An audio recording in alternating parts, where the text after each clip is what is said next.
A powerful burst of gamma radiation lasted a mere half-second, but it released an enormous amount of energy. It was more than our sun would produce in 10 billion years. This brief flash lit up the whole sky. Afterward, a much softer and more long-lasting glow replaced it.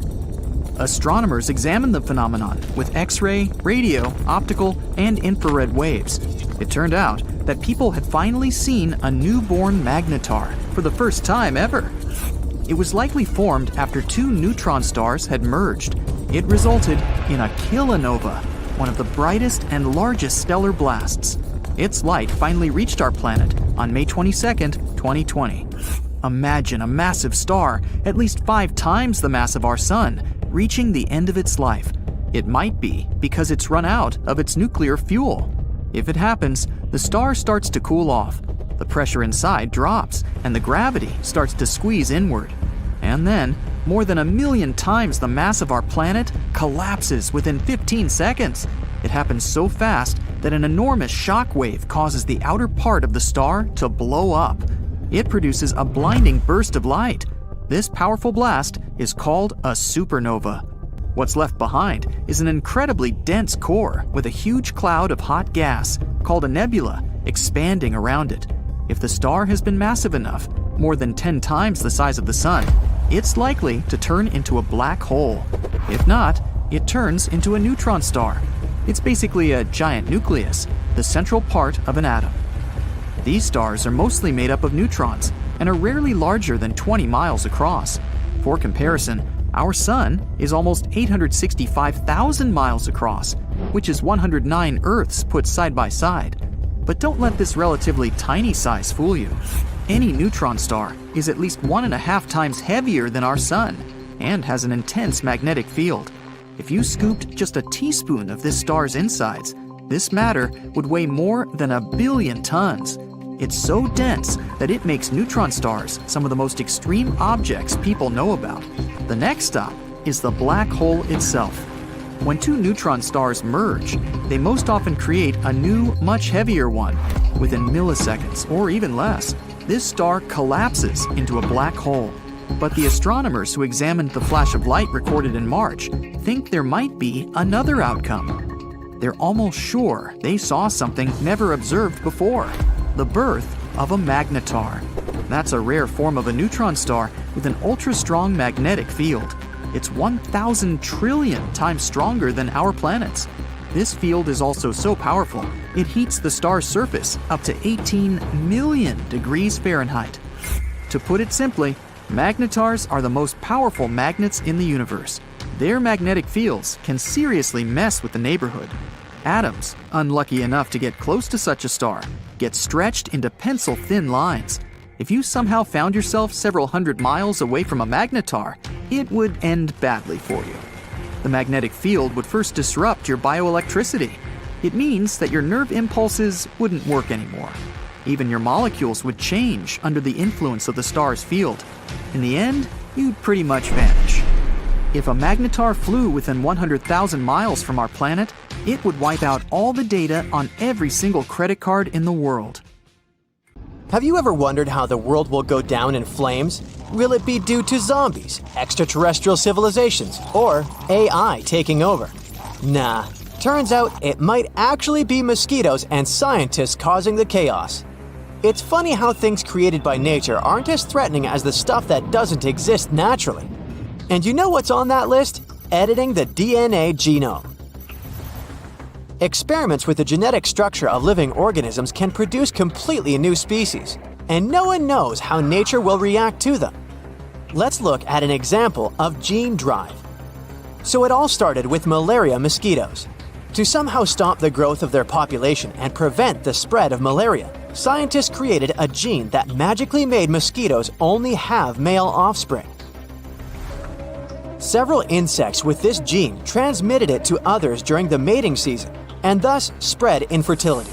Scientists were able to stop malaria and destroy almost the entire mosquito population. But imagine if something went wrong in the mosquito genome and their population began to increase exponentially. Malaria could spread across all continents and create huge problems for all of us. Now, let's move from the little mosquito problem to a planetary disaster that can be caused by the desire for knowledge, which is deeply embedded in our nature. British cosmologist Martin Rees once said that we lived in the 1st century when human beings could determine the planet's future. It seems that it's so easy not to destroy yourself, but our nature is quite complicated. In pursuit of solving the mysteries of the universe, we have built a giant machine that, according to some people, may destroy our planet. And this device is the Large Hadron Collider. The main task of this giant machine is to accelerate particles and make them collide with one another. Scientists expect that the collider will help better understand the structure of our universe. In simple words, this is a miniature simulator of the universe. Using it may also shed light on the mystery of dark matter. During operation, the machine compresses atoms and makes them crash into one another at great speed. Perhaps this is how our universe appeared. Some people fear that a small black hole may form because of this collision. A tiny particle with a huge weight will pull all objects inside itself. Its mass will grow, but its size won't change much. As a result, it will compress the entire Earth and turn it into a ball measuring a little more than 300 feet across. At the same time, our planet will still have the same weight. A powerful gravitational pull on such a small area of matter can form a black hole that might later swallow up our entire solar system. There are also theories that the Hadron Collider could open a portal to a parallel universe with creepy monsters that would enter our world. But of course, such theories have little to do with science. Scientists have already launched the collider several times, and as you can see, nothing terrible has happened. But there is a small nuance. With each launch, scientists increase the speed of particles. Who knows what will happen when they accelerate them too much?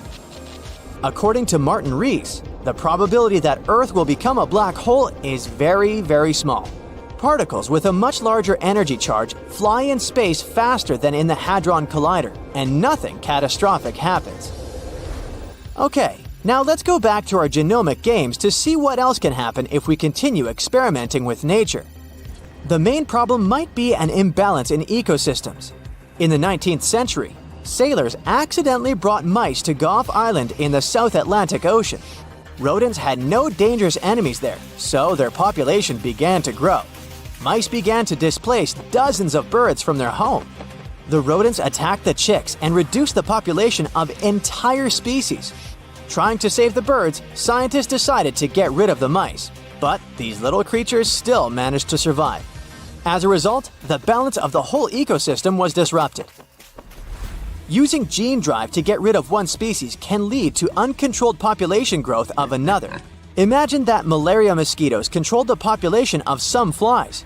And what would happen if these flies lost their main natural enemy? The population of these flies would start destroying other species, and it would begin a chain of destructive events. All this suggests that playing with things that don't exist in nature is very dangerous. We worry a lot about how artificial intelligence can take over the world and eliminate us. Still, at the same time, we don't pay attention to our actions. Genome editing can lead to positive consequences, such as the appearance of healthier people and destructive ones, like the creation of artificial bacteria that can cause serious health problems. In general, destroying other species is a trait inherent in humans. Because of our actions, many animals have disappeared from the face of the earth. Moreover, we even destroy each other. Such aggressive behavior is our nature. And artificial intelligence doesn't have anthropomorphic properties. Its logic may be completely different from ours, and instead of destroying people, it might strive to save them. And we have something to save us from. Remember the giant asteroid that erased more than half of the living creatures on Earth? The fall of the space rock caused a massive blast wave, a tsunami, earthquakes, and dust clouds that covered the sun. Dinosaurs and other animals couldn't survive in such conditions. But what if something similar happens these days? Fortunately, we're better prepared than dinosaurs. Firstly, we have the technology to track giant meteorites and calculate their trajectory. And artificial intelligence can also help us with this. Secondly, we can destroy an asteroid before it reaches us.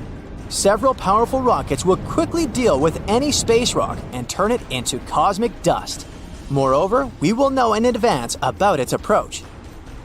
But suppose that a huge stone the size of dozens of Everests will fly towards us. In that case, humanity should hurry with Mars colonization. But don't worry, observing the sky shows that large asteroids capable of causing severe damage to our planet are moving in a different direction. The most giant known asteroid that could collide with Earth might do so in 2088. The probability that it will fall on our planet is 1 in 50,000, so you shouldn't have to worry about threats from outer space. What lies in the bowels of our planet is much more dangerous. Millions of tons of magma and hot gases can burst to the surface through destructive volcanic eruptions. More than 70,000 years ago, a large-scale eruption threw a tremendous amount of ash into the air, which then floated in the atmosphere in the form of a giant gray cloud for a long time. As a result, Earth's surface cooled down by several degrees, which led to one of the most massive extinctions in the history of our planet.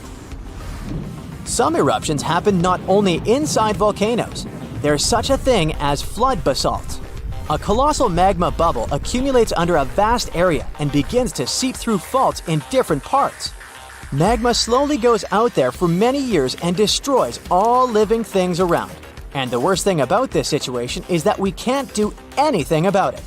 Humanity has learned to track meteorites in space, but we're still not good at predicting a volcano's behavior. Even if we find out that some giant rock will wake up in the next 6 months, there's nothing we can do about that. We won't be able to prevent an eruption. All we can do is evacuate people from dangerous territory.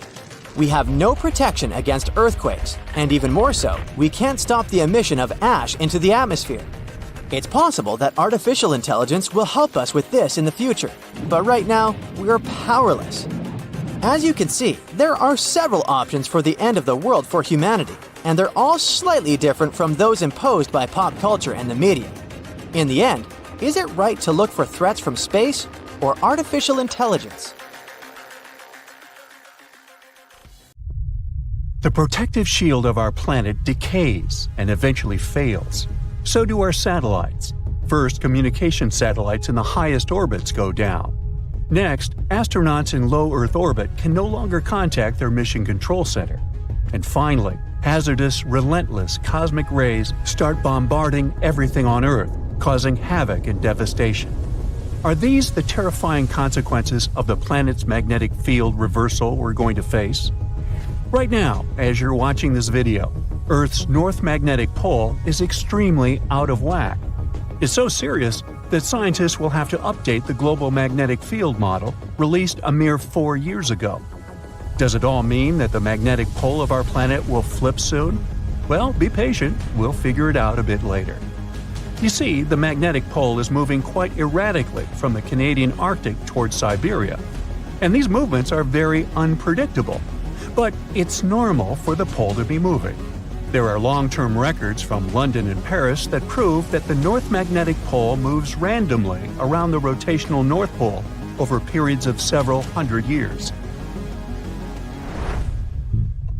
But the most astonishing thing about its movement is that it's speeding up.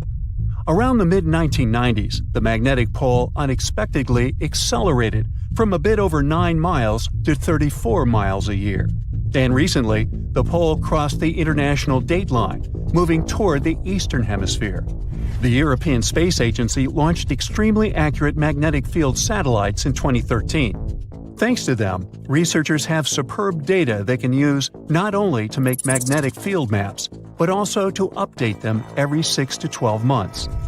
That's how they were able to notice that the core field was weakening too. It might be a sign that the planet's magnetic field is about to flip. To understand this process better, we need to figure out how the core field works. Let's say we've got a bar magnet that runs through the center of our planet and has a north and a south pole. This magnet is incredibly strong, representing about 75% of the intensity of our planet's magnetic field at the surface. Our bar magnet is not only moving, but is also getting weaker, by about 7% every century. Admittedly, this bar isn't the perfect representation of the core field. It's more like electric currents generating Earth's magnetic field. Still, this model makes it easier to see what's happening to our planet now. The magnetic field of our planet plays an important role in protecting us from dangerous radiation and geomagnetic activity, which is the product of the interaction between the solar wind and Earth's magnetosphere. Earth's magnetic field also moves. Scientists have been studying and tracking the movement of the magnetic poles for hundreds of years. The historical motions of these poles indicates changes in the global geometry of the magnetic field of our planet, and they may point to the beginning of the field reversal too. That's what the flip between the north and south magnetic poles is sometimes called. You see, if the north magnetic pole moves a bit, it isn't a big deal. But a complete reversal might have a serious impact on the climate of our planet, as well as modern technology. Luckily, such flips don't happen overnight. The entire process stretches over thousands of years. Plus, even though the magnetic pole weakens during a pole reversal, it doesn't disappear completely. So those scary events from the beginning of the video aren't likely to happen to us. The magnetosphere will continue protecting the planet from cosmic rays and charged solar particles, even though there might be some amount of particulate radiation that will make it to Earth's surface. Magnetic fields are generated by moving electric charges. If some material allows these charges to easily move in it, it's called a conductor. Metal is a great conductor, and we often use it to transfer electric currents from one place to another. In this case, the electric current is negative charges called electrons moving through the metal. The current is what generates a magnetic field. Earth has a liquid iron core. In other words, there are layers and layers of conducting material inside our planet. Currents of charges are constantly moving through the core, and the liquid metal is also moving and circulating there, generating the magnetic field. This magnetic field, in turn, produces something resembling a bubble around the planet. It's called the magnetosphere, and it's located above the uppermost part of the atmosphere. This layer shields and deflects high-energy cosmic radiation, which otherwise would be extremely dangerous to people and other forms of life on Earth. The magnetosphere also interacts with the ionosphere, the layer of our planet's atmosphere containing loads of ions and free electrons and capable of reflecting radio waves. The interaction between these two layers and the magnetized solar winds is what scientists call space weather. The solar wind is normally mild, and there's no space weather whatsoever. But sometimes, the sun starts shedding gargantuan magnetized clouds of gas that can accelerate to incredible speeds. They're called coronal mass ejections, or CMEs. They're ejected from the sun over the course of several hours. CMEs usually look like giant twisted ropes and can occur spontaneously. Their frequency varies according to the 11-year-long solar cycle. For example, at a solar minimum, you can observe one ejection per day, and when the sun is in its most active phase, there might be 3 CMAs per day. Coronal mass ejections disrupt the calm flow of the solar wind and cause serious disturbances that can damage stuff both in space near Earth, like satellites, and on the planet's surface. If coronal mass ejections make it to Earth, their interaction with the magnetosphere generates geomagnetic storms. Those can trigger auroras, happening when a stream of energized particles hits the atmosphere and lights up. And then there are also solar flares. They develop more rapidly and with much more energy than coronal mass ejections. Solar flares often occur soon after coronal mass ejections. The most powerful volcanic eruptions pale in comparison to solar flares that release 10 million times more energy. Within a few minutes, one solar flare can give out billions of tons of charged particles. Solar flares are also insanely hot, with temperatures reaching several million degrees Fahrenheit. Astronomers believe that such bursts of solar radiation happen when the sun's magnetic field gets twisted in some regions. At one moment, all the pent-up energy is released. The star sends out light and particles, mostly electrons and protons. Most solar flares last for minutes, but some continue for hours. a powerful solar storm can potentially cause a devastating global blackout on Earth. If not for the Earth's magnetosphere, the effects of the Sun's activity would be much more devastating. Luckily, the magnetosphere deflects most of the solar material hurtling towards our planet from our star at a speed of over 1 million miles per hour. But even so, during space weather events, there's a lot of hazardous radiation near Earth. It can potentially harm astronauts and spacecraft. Plus, space weather can damage large conducting systems, for example, pipelines and power grids, by overloading currents running inside them. Scientists regularly map and track the overall orientation and shape of our planet's magnetic field. To do it, they use local measurements of the field's orientation and magnitude. That's why they've been able to conclude that the location of the North Magnetic Pole has moved by almost 600 miles since the first measurements were taken in 1831. The magnetic field of our planet reverses on a timescale varying between 100,000 to 1 million years. One can tell how often it happens by looking at volcanic rocks at the bottom of the ocean. They capture the orientation and strength of Earth's magnetic field at the time of their creation. So, dating those rocks gives us a good picture of how our planet's magnetic field has evolved over time. From a geological point of view, field reversals happen quite fast, but they are extremely slow from a human perspective. A complete reversal normally takes a couple of thousand years, but during this time, the orientation of the magnetosphere may shift, exposing more of Earth to cosmic radiation. Such events tend to change the concentration of ozone in the atmosphere. In any case, scientists can't say for sure when the next field reversal will happen, but they keep mapping and tracking the movement of our planet's magnetic north.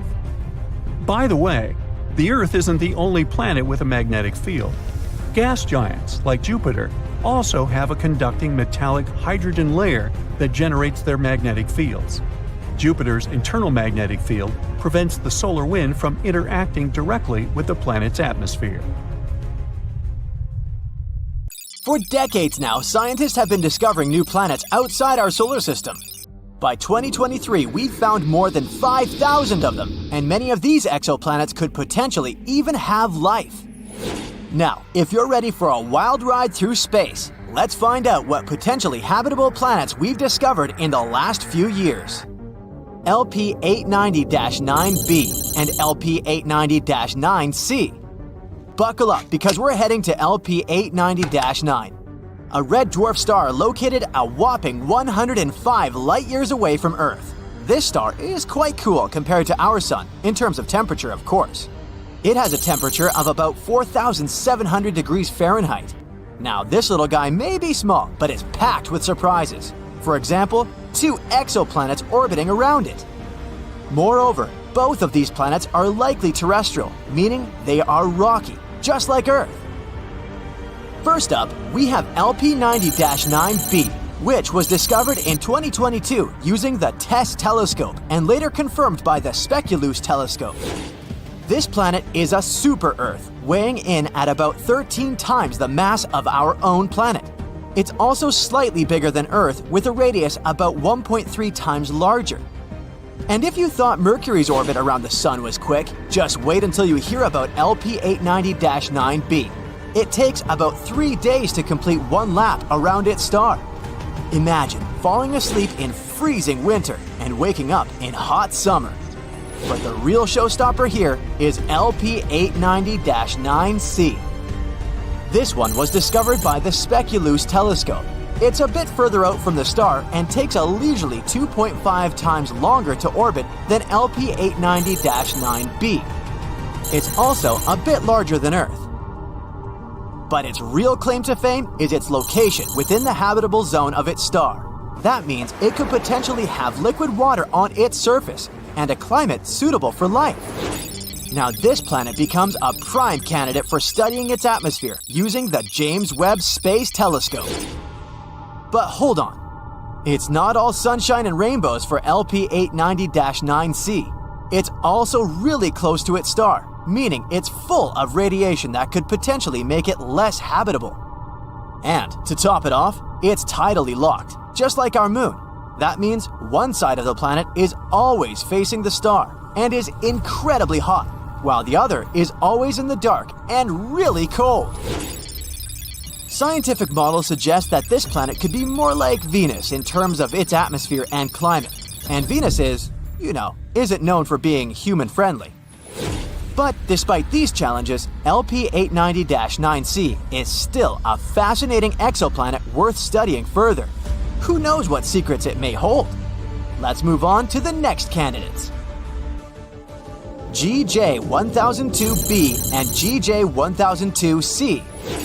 An international team of scientists, led by researchers at the Instituto de Astrofísica de Canarias, has found two Earth-like planets just 16 light-years away from our solar system. They both orbit a red dwarf star called GJ1002. Our Sun is a yellow dwarf, which means that GJ1002 is much cooler and fainter than our own Sun. But that's okay. Both planets are very close to its star, so it shouldn't be too cold or dark on them. These planets, called GJ1002b and GJ1002c, are both in the habitability zone of their star, meaning they could potentially support life. Also, both of them have masses similar to that of Earth.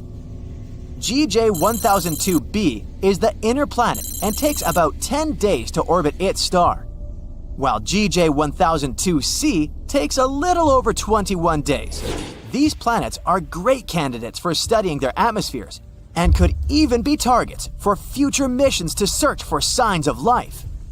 The most important thing is that these two planets could potentially support life, and that's pretty cool. Plus, the fact that they're located so close to us means that we might be able to visit them someday. Well, maybe not us personally, but And maybe one day, we'll even find some extraterrestrial life on one of these planets. Now that would be out of this world.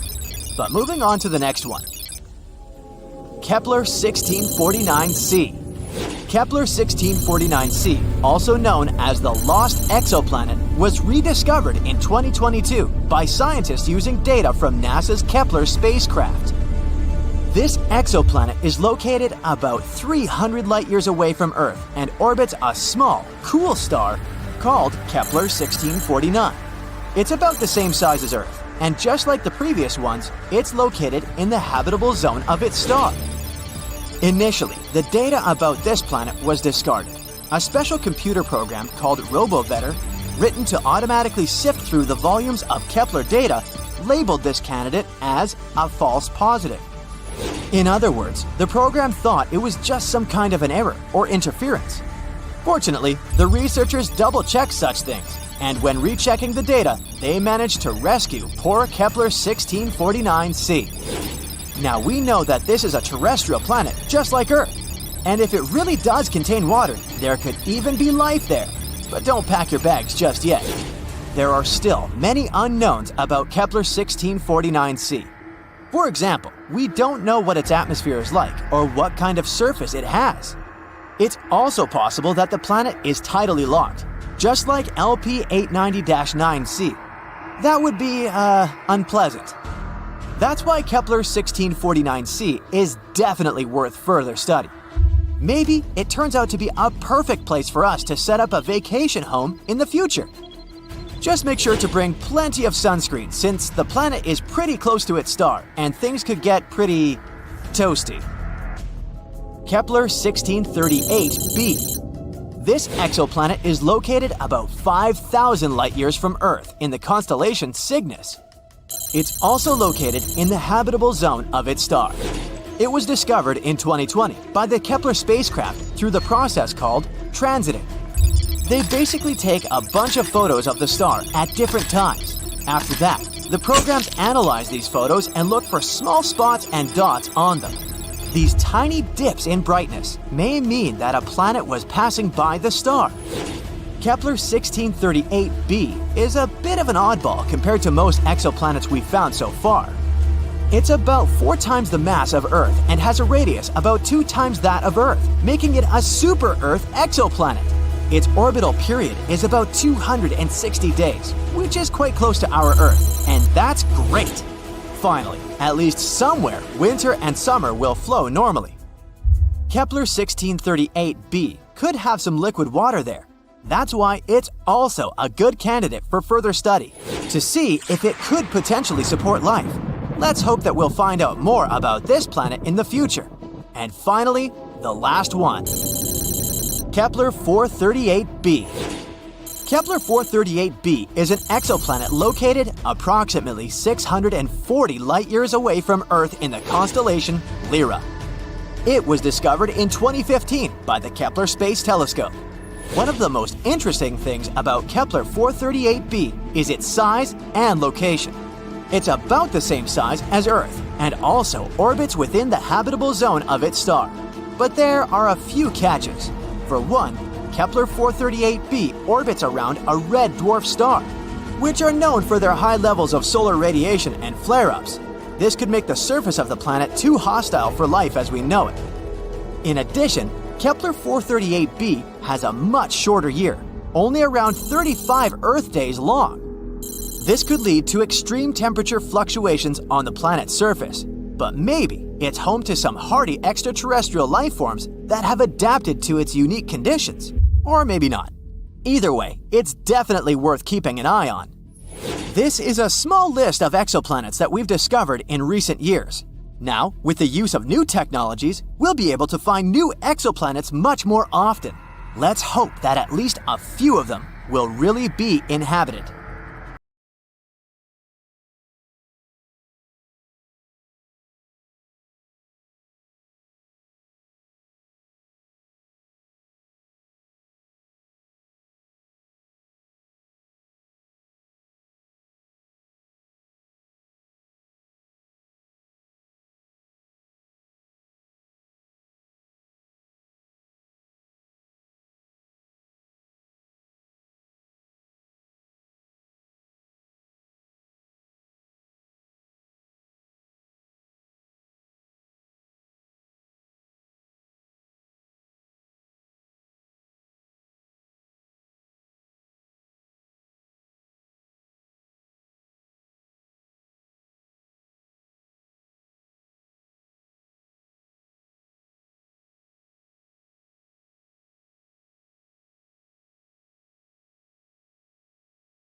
That's where the idea of planetary intelligence comes in. Just like individuals and groups can be intelligent, so can an entire planet. Researchers believe we should measure the planet's intelligence by its ability to keep itself going forever. And just like how humans need to work together to survive, a planet's collective intelligence is measured by the capacity of all the life on it to work together towards this same goal. It's like the planet is a complex system that knows how to take care of itself. Like forests. They can share nutrients through their secret underground networks of fungi. This helps all the trees stay healthy. We can obviously learn a lot from forests. If we jump into the fantasy universe while looking for intelligent, conscious planets, we'd definitely choose Mogo from Green Lantern. It's a specific planetary entity that can do things like changing its weather and altering gravity, plant growth, or some other surface conditions. Or how about the stunning Pandora from Avatar? Do you remember the fascinating scenes of flora and fauna there? With organs that might remind you of tentacles. They enable creatures to interlink with each other on a neural level. It's like the entire planet is like one giant brain, with many smaller trees, creatures, and its other pieces as its cells. We're far from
could generally become sentient, like Pandora or some other imaginary conscious world out there. There are a few reasons for that.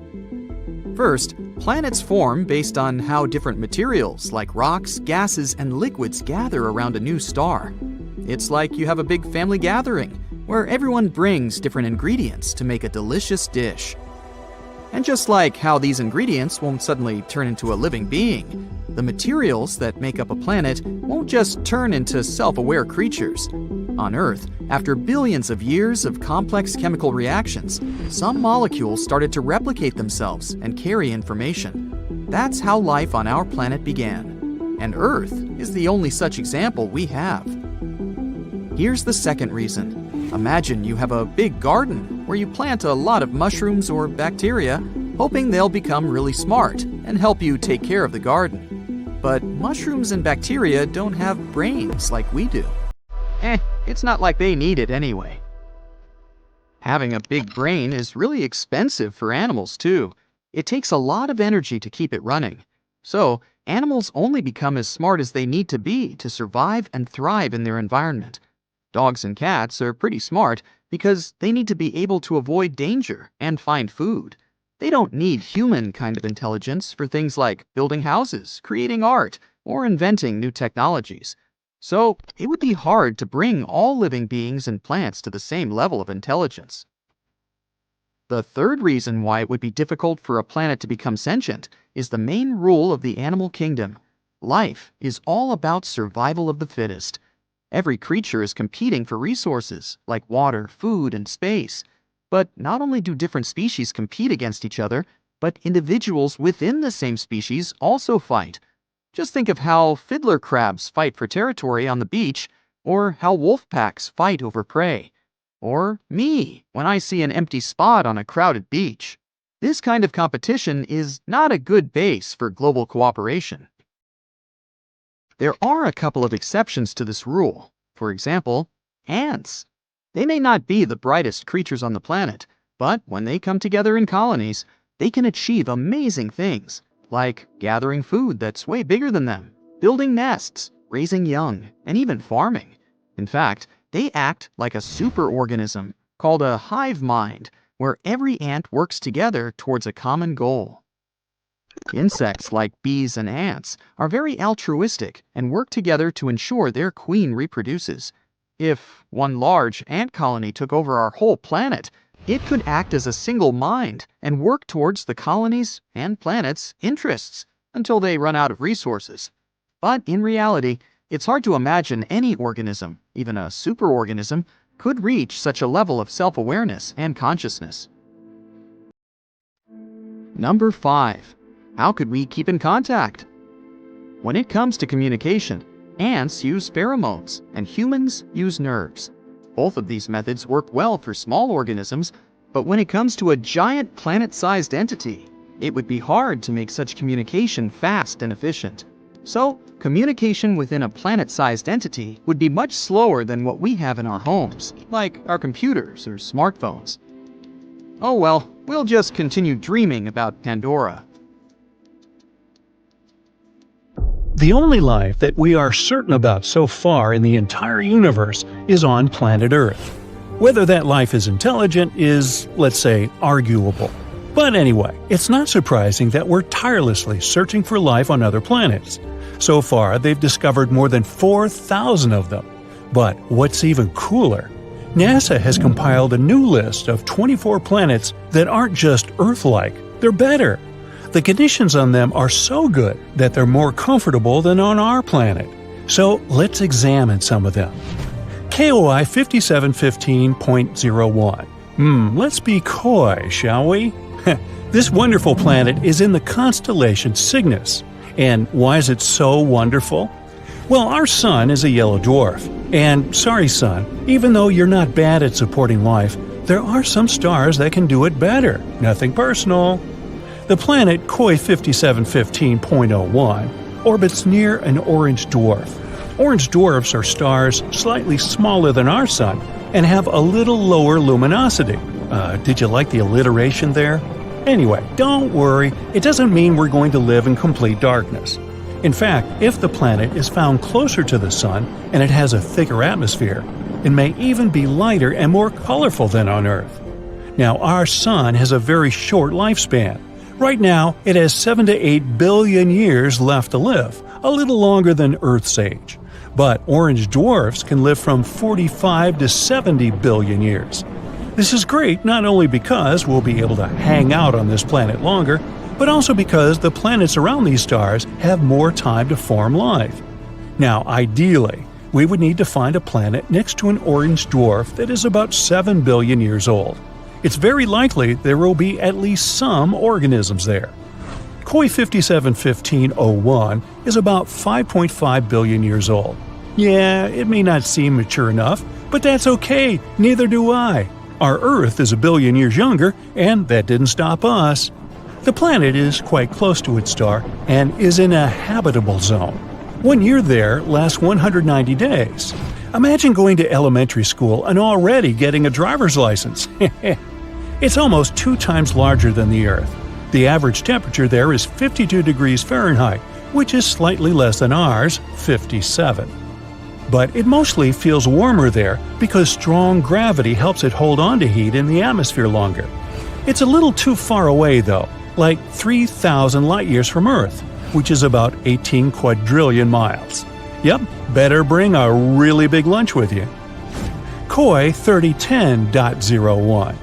This planet is found next to the star Koi 2010. This planet sounds like a very pleasant world. The average temperature on this planet is 67 degrees, so a little warmer than ours. But that's a good thing. Scientists believe that on a perfect planet, the temperature should be just about 10 degrees hotter than on Earth. The more heat there is on the planet, the more comfortable it is to live there. Also, the higher chances of developing life. The radius of this planet is nearly 1.5 times larger than Earth. There's some atmosphere, although we're not yet sure about its composition, but it's probably like the Earth's. Scientists think that we'll find an ocean there, and it can cover up to 60% of the surface, which is also cool. In a perfect world, water and land should be distributed more evenly than on our planet. A little more land means a little more territory and resources, right? But listen, this planet is actually very similar to the Earth. The semblance is so striking that scientists believe we have an 84% chance to find life there. Of course, not necessarily an intelligent life, but at least some animals. Wouldn't that be cool? Now, what do you think they could look like? Very Earth-like planet, but with stronger gravity. Well, if someone lives there, they're probably big but have a small height and strong little legs. Sounds adorable and scary. But we won't be able to find out the truth anytime soon. So far, for us, these planets are microscopic dots in space. We only have some dry, boring data about them and don't even know what they look like. We'll have to wait until we can find a way to get closer to these planets. Kepler 186f. This is also one of the best candidates for having life. This rather cute planet was nicknamed the Earth's cousin because it does have a strong resemblance. Anyway, these two planets are like sisters, not twins. Kepler 186f rotates near a red dwarf. Red dwarfs are stars even dimmer and smaller than orange dwarfs. Yeah, they'll also live for a very, very long time, but their luminosity is also quite low. However, Kepler 186f is closer to its star than we're to our Sun, so it shouldn't be too dark there. Well, at least not night-like dark. The sky on this planet is sure to be an unusual shade of red, like sunsets on Earth. What do you think? Would you like to live on a planet with an eternal sunset? The size of this planet is about the same as Earth. Not bad, not perfect. Why so? Because the coolest planets are those that are bigger than Earth and have stronger gravity. Now you'll probably say, but wouldn't it be harder to walk there and even harder to get out of bed on Monday? Of course. But on the other hand, this planet will pull the atmosphere better. The atmosphere will be thicker and denser. This means more protection from the scary space stuff, more oxygen, and more heat. Not to mention the fact that the bigger planets have more space to settle. Awesome, right? But of course, the Earth's size is also an excellent choice. Another cool fact is that the tilt of Kepler 186f is about the same as ours. It means that there should be stable seasons and a normal day-night cycle. Do you know how important the tilt of the planet is? Let's look at Mars. Mars is also, in fact, found in the habitable zone of our Sun, but its tilt is very unstable, and as a result, the entire ocean that could have been on it once now completely dried up. Today, it's just a red desert, and there's no life there. At least not as far as we know, but you see how important these tiny details are? This planet is also quite far away from us, 490 light-years. That's about 3 quadrillion miles. So yeah, we're just going to keep waiting for intergalactic travel. Kepler 62e and 62f. These planets were called the most Earth-like before we discovered Kepler 186f. They're very comparable to our home. Kepler 62e is about 1.5 times larger than Earth, and Kepler 62f is just slightly smaller than that. They're located in the constellation Lyra, which is about 1,200 light-years away from us. They both also orbit a red dwarf. 1 year on Kepler 62e lasts about 122 days, even less than on that first planet we talked about. Scientists believe that both 62e and 62f are sort of water worlds, warm places mostly, or even completely covered with water. If there is land there, it's probably just some islands. A world consisting entirely of islands. A fantasy dream for some, think Hawaii, and a nightmare for others, think Megalodon. But if you're a fan of ancient marine animals, just imagine how gigantic they could be there. Still, there are many things we don't know about this planet. Does it have a surface? What about its composition, density? One day, maybe we'll be able to answer these questions. And so, that's it for the super-Earths. Of course, the original list is much longer, and you can go check it out on the internet.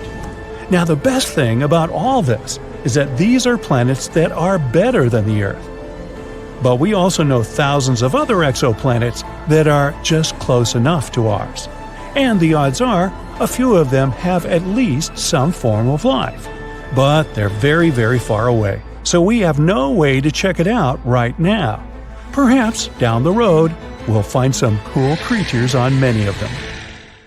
Just recently, our Sun unleashed a supermassive solar flare. And it was the most intense one in 7 years. Solar flares are powerful explosions happening within the Sun's atmosphere.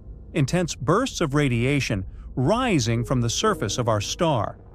How dangerous are they for us? Let's figure it out. Solar flares can indeed affect life on Earth, disrupting everything from power grids to GPS.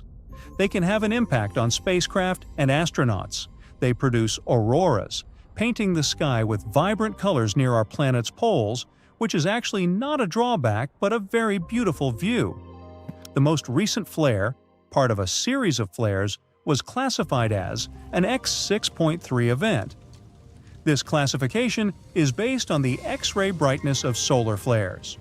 There are 5 classes of solar flares, with A being the weakest and X the most powerful. Each class also has 9 subdivisions, from 1 to 9. The flare in question wasn't as monumental as the flares of September 2017. Those included an X9.3 and an X8.2. And still, it was an awe-inspiring display of energy. The flare stood out as the largest of its kind during the current solar cycle. A solar cycle is a period during which the Sun's magnetic field undergoes a complete reversal. One cycle usually lasts for about 11 years. At the moment, we're in cycle 25. It started in 2019 and is likely to last till 2030. The progression of the cycle has an impact on the star's activity levels. The Sun is quite tranquil when the activity is minimal, and at solar maximum, this activity reaches its peak. During this period, we can observe lots of solar flares and sunspots, areas where the magnetic field is around 2,500 times stronger than that on Earth and higher than anywhere else on the Sun. The particles ejected by solar flares take roughly 2 days to reach our planet. They often ignite auroras, During the most extreme solar events, these auroras can be seen not only close to the poles but also further away. Solar flares and related coronal mass ejections can pose a threat to our world that heavily depends on technology. The problem is that high-speed solar winds emanate from coronal holes. Those are openings in the sun's magnetic field where streams of solar winds rush out of the atmosphere of our star. The plasma in these regions, with coronal holes, is cooler and denser than in other parts of the sun's corona. Insanely fast, solar winds can worsen the situation, impacting our technology and leading to greater disruptions on Earth. You've probably seen headlines like "Solar Storms of 2025, Earth's Doomsday is Coming." They cause anxiety and panic. Totally unnecessary. It's true that the Sun is entering a period of increased activity, which will culminate in July 2025. But these claims about doomsdays, apocalypses, and absolute destruction are not based on scientific facts. Solar storms are just a natural phenomenon, and while they do affect our planet, experts don't expect any catastrophic events to occur even in 2025. Our power grids, communications, and GPS navigation may end up somewhat disrupted. However, the severity of the situation will depend on the direction and strength of the storm. That's what you need to know about the upcoming events. Since solar cycle 25 will most likely peak during that period, there will be more chance of observing solar flares and coronal mass ejections, CMEs. Earth might witness disruptions at different levels.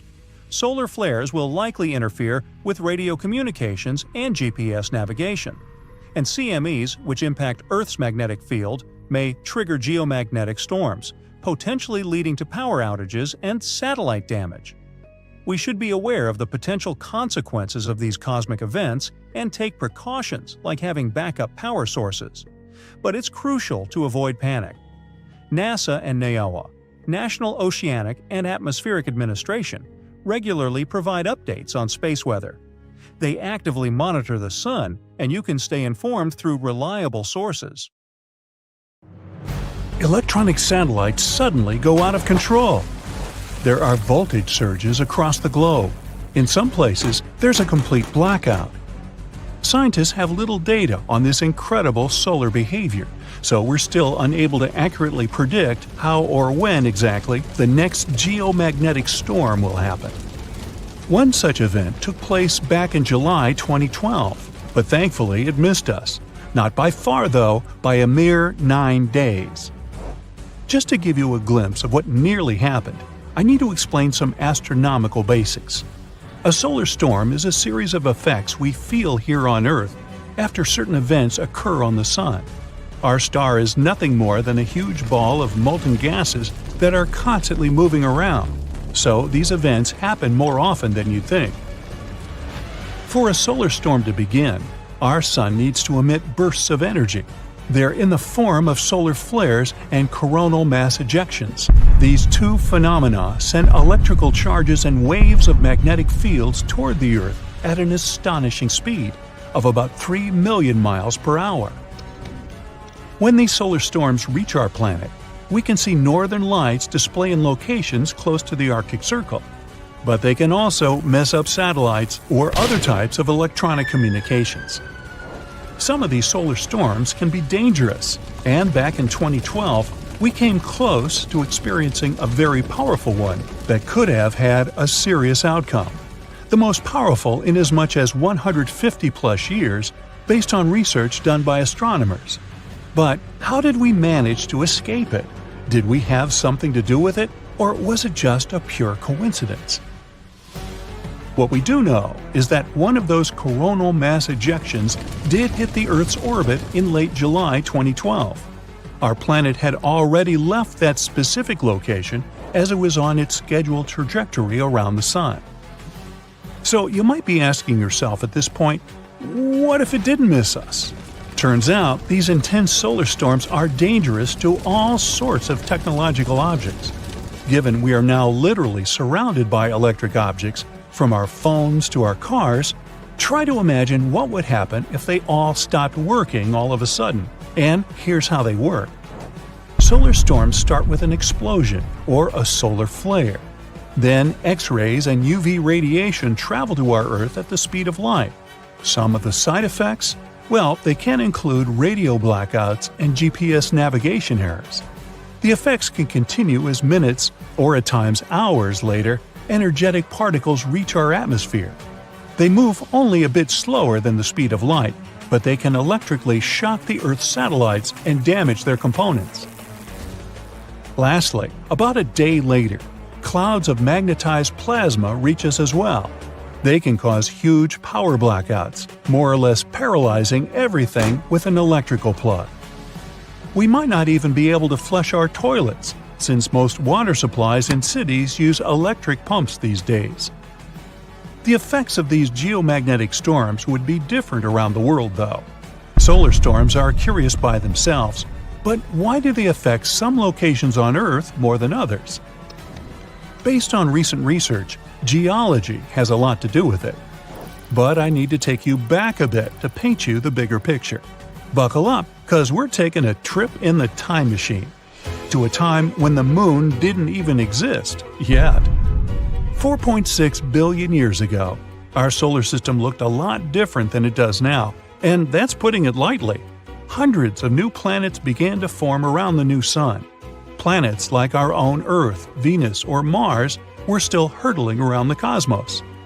Back in the 1970s, an astronomer named Donald R. Davis developed a theory that said the moon was born when another planet hit a newly formed Earth about 4.5 billion years ago. He also indicated that it might have been the size of Mars and later named this planet Theia. It's difficult to imagine what that impact might have looked like, even with the equipment we have these days. The astronomers suggested the giant impact hypothesis, trying to piece together this mystery. After running into our planet, the outer rocky layers of both Earth and Theia were projected into a circle of cosmic matter. Out of this debris, what we now know as the Moon was born. The Earth's core has apparently consumed Theia's iron core, that is, if it had any.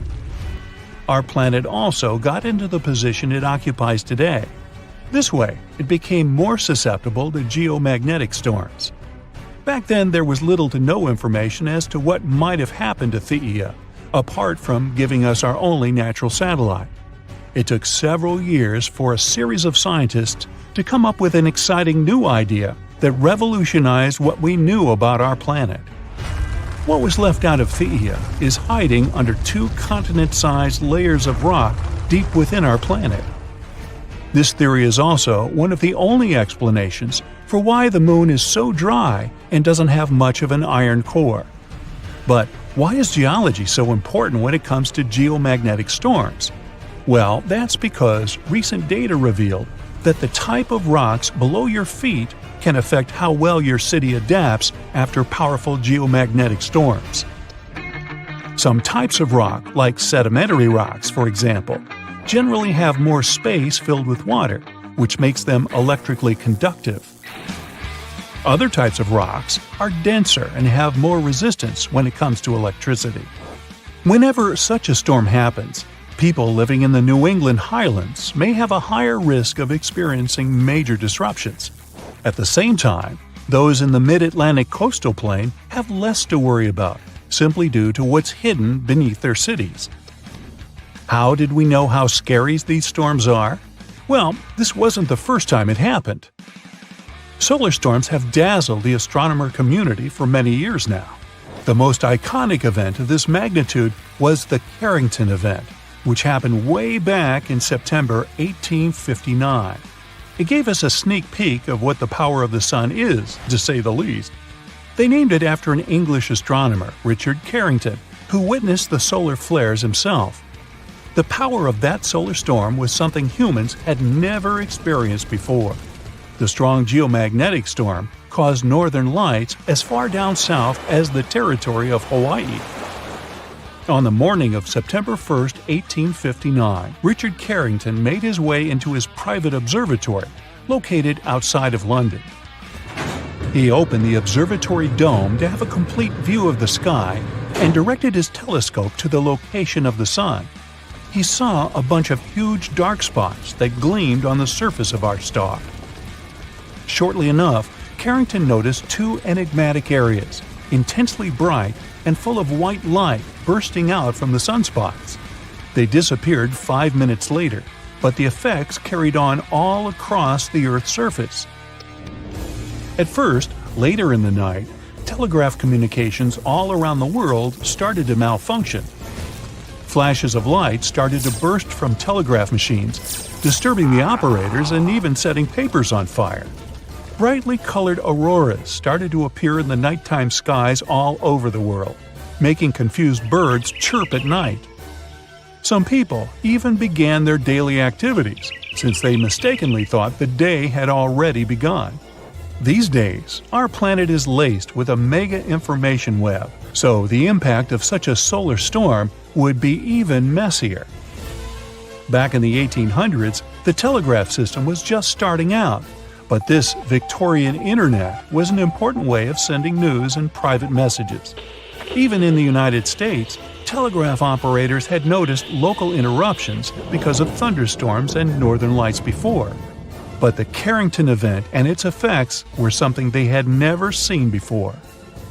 A lot of telegraph lines in North America became useless. One telegraph manager based in Pittsburgh even recalled that the currents flowing through the wires were so strong their platinum contacts were in danger of melting. Another example was that of a telegraph operator located in Washington, D.C., named Frederick W. Royce, who was hurt as his forehead touched a ground wire.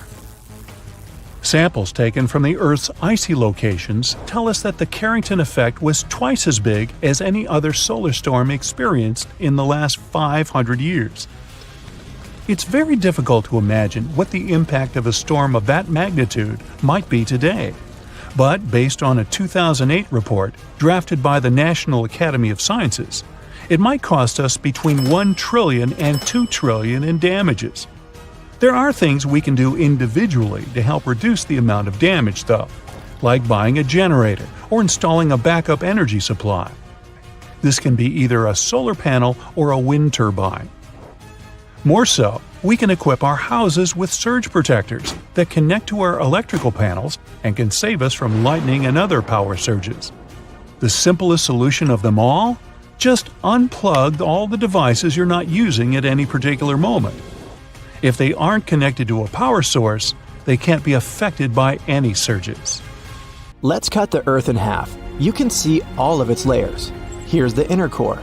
It's about 40 times hotter than the inside of your oven. That's the mantle, an ocean of hot lava. Here comes the crust of the Earth, the solid surface on which our civilization lives. But if you look up, there are many layers besides the atmosphere and the ozone layer. Scientists recently discovered a strange bubble here, which protects our planet from radiation. And nope, it's not the Earth's magnetic field.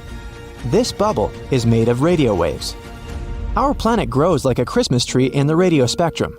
But we're interested in low-frequency waves, the ones that let us keep in touch with submarines.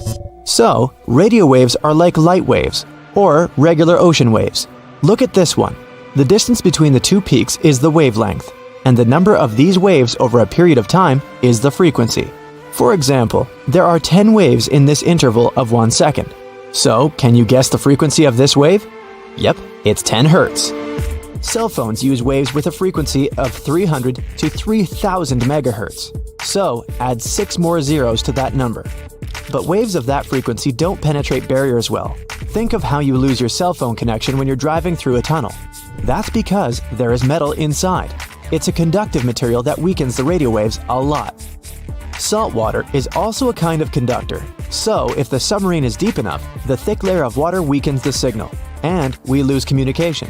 To maintain it, we send fewer waves but make them longer. In the same amount of time, the frequency of the short waves will be much higher than the frequency of the long waves.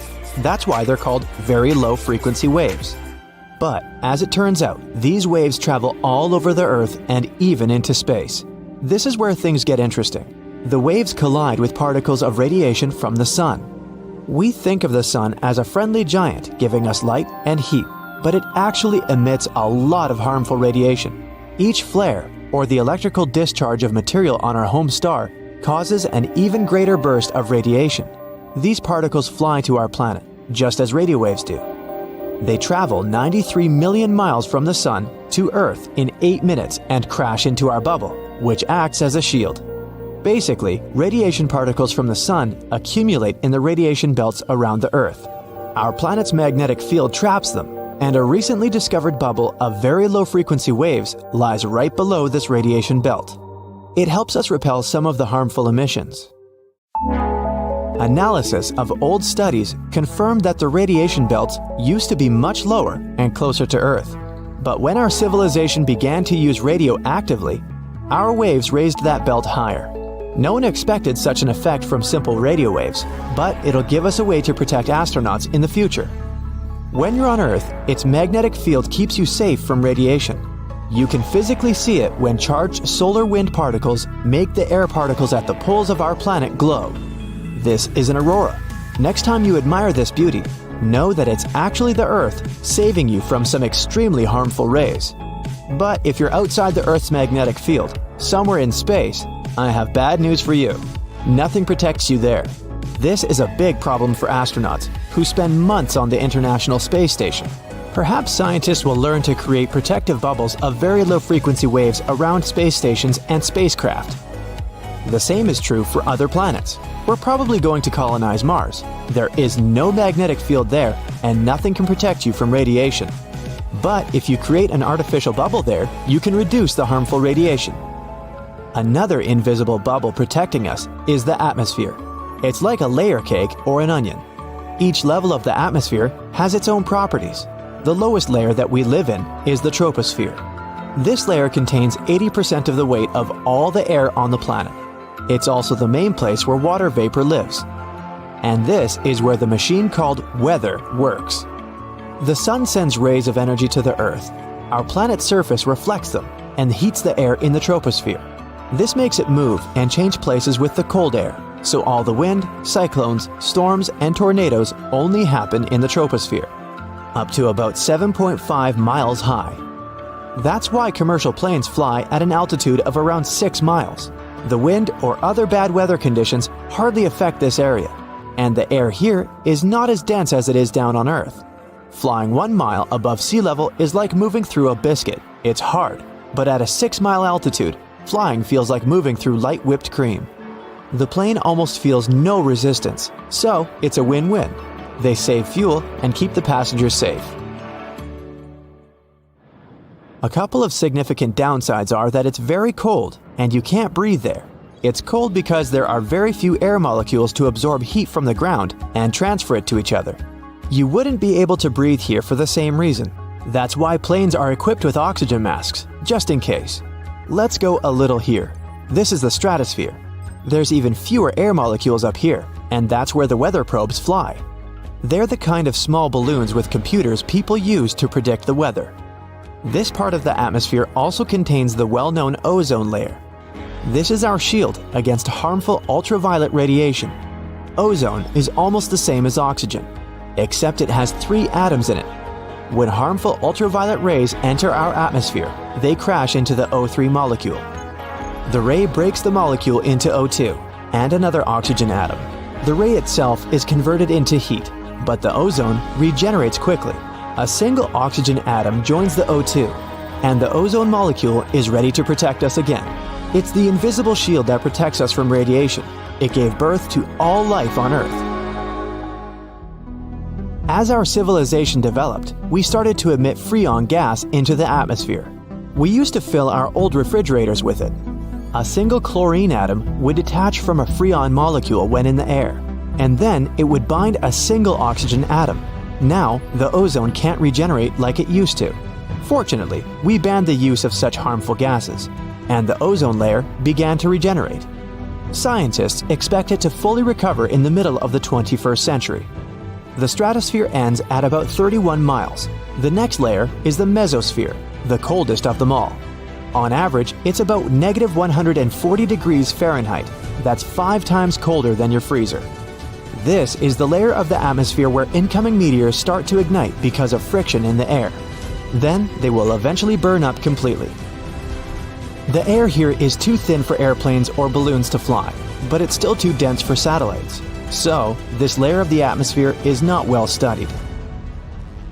The next layer extends from 55 miles above sea level to about 500. That's a little more than the distance between Las Vegas and San Francisco.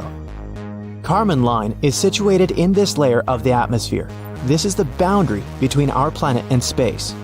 The thermosphere is where all our spacecraft and satellites fly. It's also home to the International Space Station. The temperature rises extremely. The air here is about 10 times hotter than your oven can produce.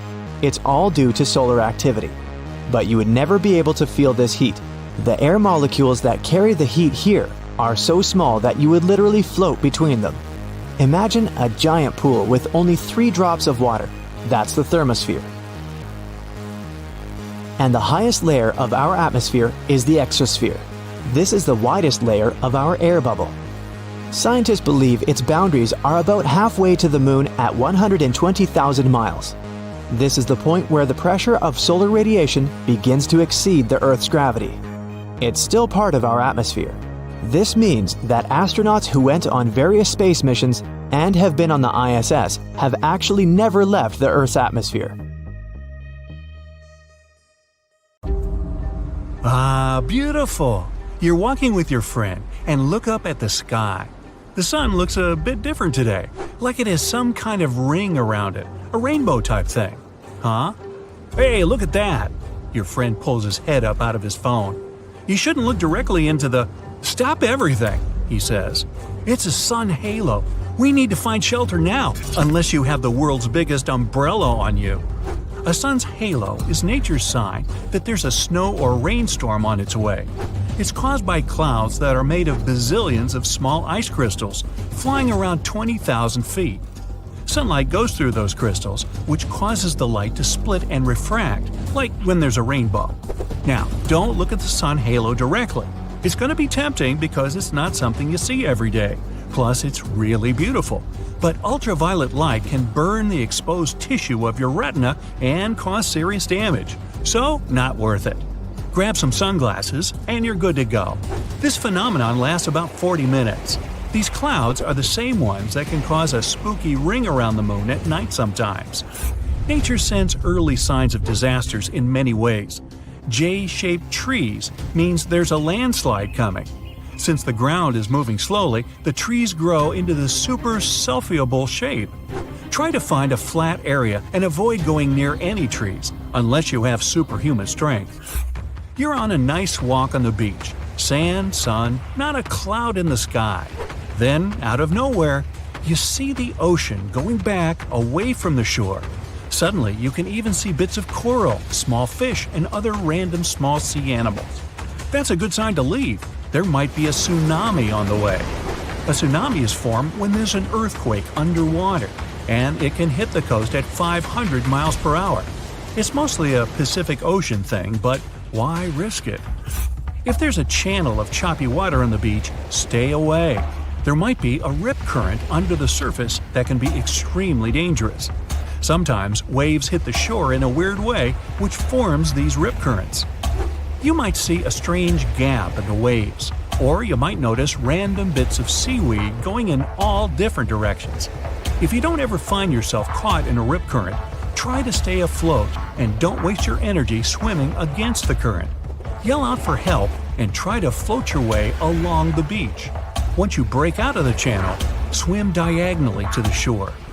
If you find yourself in the ocean and see a group of sharks swimming, okay, this scenario doesn't sound good either way.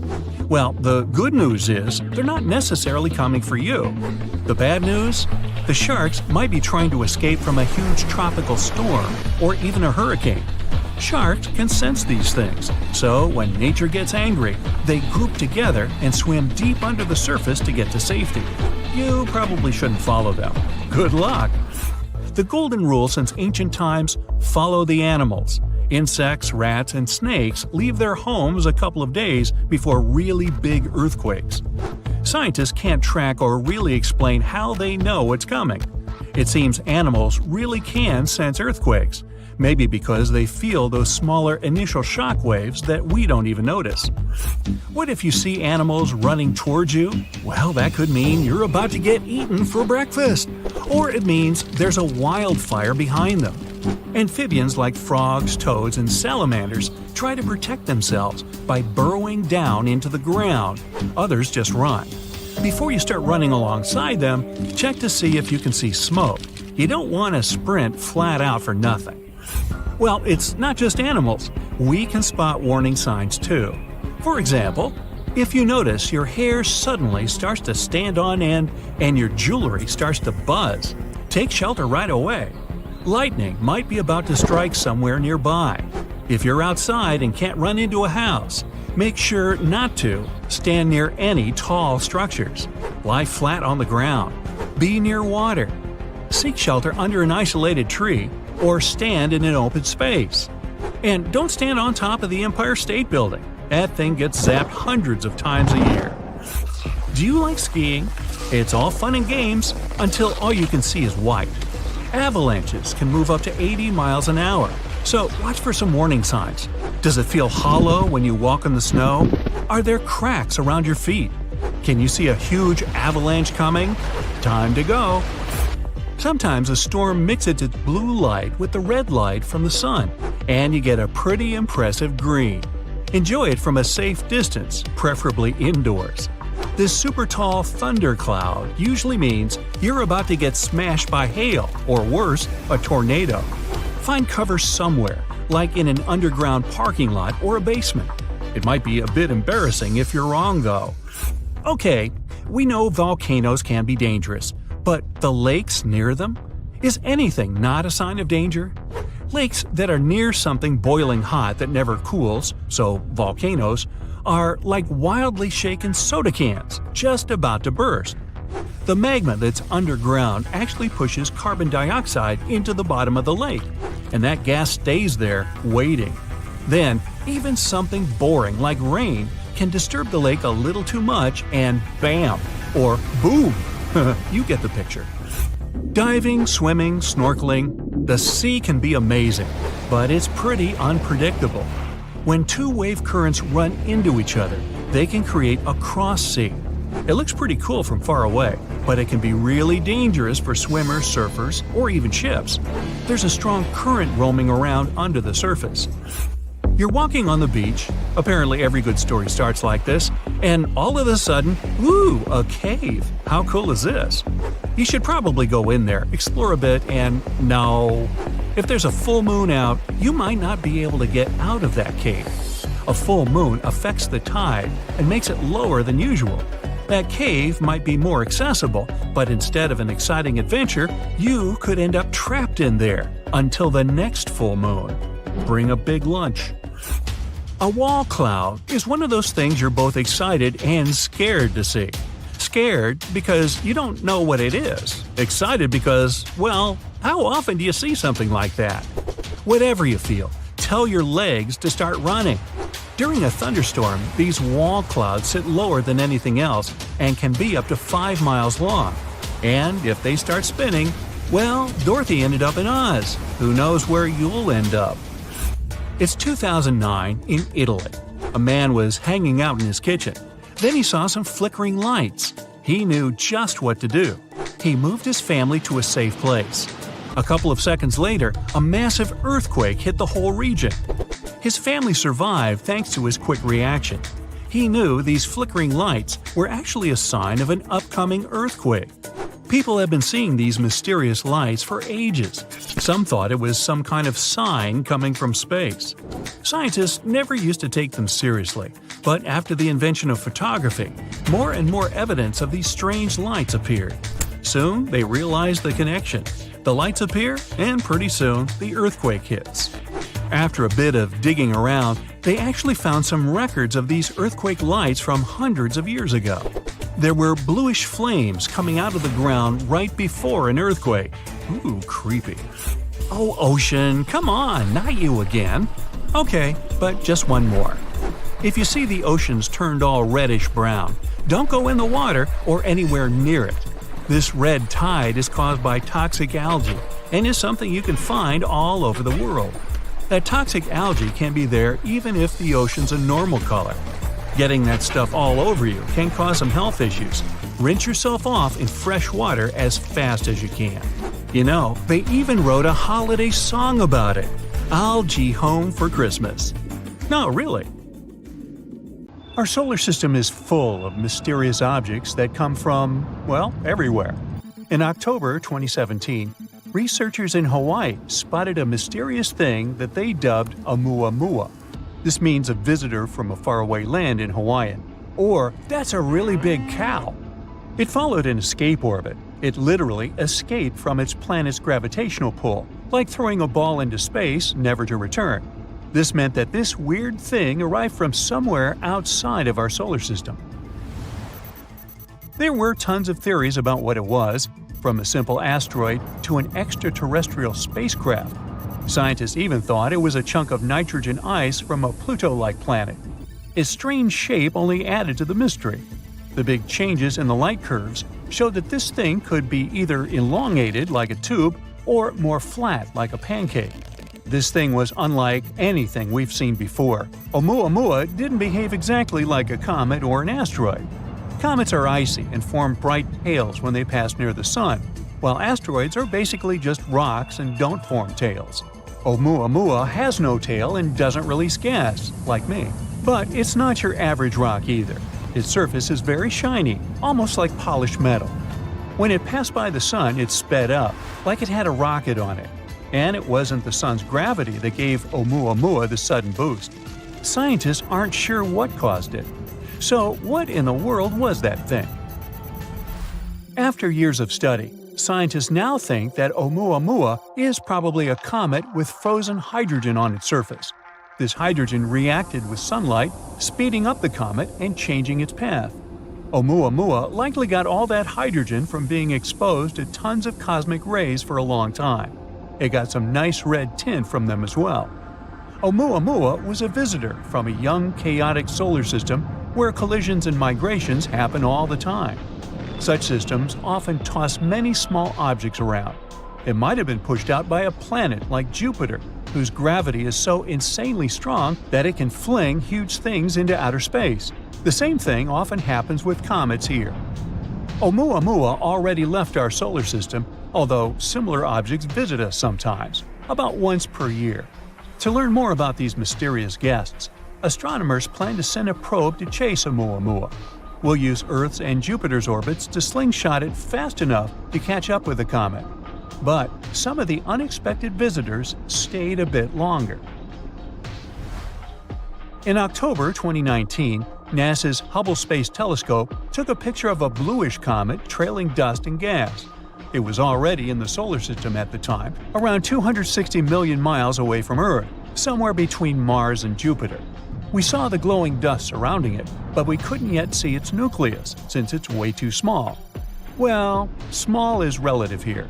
The thing is about 3,200 feet across, which is like the length of 9 football fields. In March 2020, Hubble images showed that a small fragment of the comet broke away from the nucleus. That means that the comet is very active, unlike Oumuamua. As we observed it further, we found that the nucleus is a loose mix of ice and dust particles. Its surface is also very similar to others, with rough areas and smooth blankets of icy, dusty debris. The comet was discovered by an amateur astronomer, Comet Borisov, so it got the name Comet 2I Borisov. Congratulations! Scientists quickly confirmed it came to us from outside our solar system. And this thing sure was an enthusiastic tourist. It traveled at a breakneck speed of about 110,000 miles per hour. That's fast enough to circle the Earth 4 times in just 1 hour. This visit was fascinating for several reasons. Most comets in our solar system come from the Kuiper Belt or the Oort cloud. The Kuiper Belt is a region of space beyond the orbit of Neptune. It's like a big, distant ring around the Sun, filled with many small, icy objects. All of them are ancient leftover pieces from the time when our solar system was still very young. The Oort cloud is much farther. It's like a giant bubble around the solar system, also filled with super old icy objects. Most long-period comets come from there. But where did the comet 2I Borisov come from? We still don't know for sure. Scientists say that it likely formed in another star system, which could be either younger or older than our solar system. Would be weird if there was a third option, NASA. Anyway, it might have been kicked out from its home system, just like Oumuamua. Although Comet 2I Borisov is too small to hold on to its own atmosphere, it developed a coma when it approached the Sun. Now, coma is a funny name for that beautiful glowing cloud of gas and dust that surrounds the comet's nucleus. It forms when the Sun's heat causes the comet's ice to vaporize, releasing dust and gas into space. This one was friendlier than Oumuamua and gave us some more time to study it. As a result, we learned more about its cool, unique traits. For example, it had never interacted with another star. But, unfortunately, Borisov had to leave too. Now it's on a path that will take it back into interstellar space. However, there are many more visitors to come, and you might have heard of this one. The Great Comet of 1996. That's what we call the comet Hyakutake. It was also named after the astronomer who discovered it, Yuji Hyakutake. In a beautiful coincidence, it was discovered on New Year's Eve. On March 25, 1996, this thing passed by incredibly close to Earth, only about 0.1 astronomical units away, a bit farther than the Moon. It passed over the North Pole. This made it one of the closest comet encounters in 200 years. It was visible worldwide, and it looked very bright and beautiful in the sky, stretching out widely. And it didn't stay for one night only. It got more and more visible during March, becoming one of the brightest objects in the night sky by the end of the month. The comet only fully faded by the end of May. It's a long-period comet, which means it takes hundreds of years to orbit the Sun. The last time it visited was about 17,000 years ago, and now its orbital period increased to 70,000 years. But don't be upset, there are other comets that will brighten our days and nights. Besides, some space objects prefer to stay around for longer. Now, there's this asteroid with a multisyllabic name that, to pronounce, is above my pay grade. This name in Hawaiian means the mischievous one of Jupiter. Luckily, scientists had mercy on us and dubbed it BZ. Hey, speaking for all the other narrators, thank you. It's a small asteroid, only about 1.8 miles in diameter. You can guess from the name that it shares an orbit with Jupiter. But there's a cool catch. The asteroid moves in the opposite direction, which is known as a retrograde orbit. The unusual asteroid was discovered on November 2014. It orbits the Sun for about 11 years and 8 months, sometimes passing inside and outside of Jupiter's orbit. It's been this way for at least 1 million years, and it will remain so for about 1 million more. But why does it move so unusually? BZ might actually be an interstellar immigrant. Perhaps it passed by our solar system about 4.5 billion years ago, around the time when the Sun was just forming. Then it got captured by gravity, but saved its opposite orbit. Or maybe it came from the Oort cloud. Then it could get its weird orbit from the mysterious planet 9, a hypothetical planet that's believed to exist in our solar system far beyond Jupiter. In any case, this asteroid gives us more insight into the history of the solar system and how organic materials can travel to us from outer space. Now, at any given time, there are thousands of objects in our solar system that come from outer space. They stay here for different lengths of time, but sometimes we get lucky, and they end up teaching us a lot about interstellar space.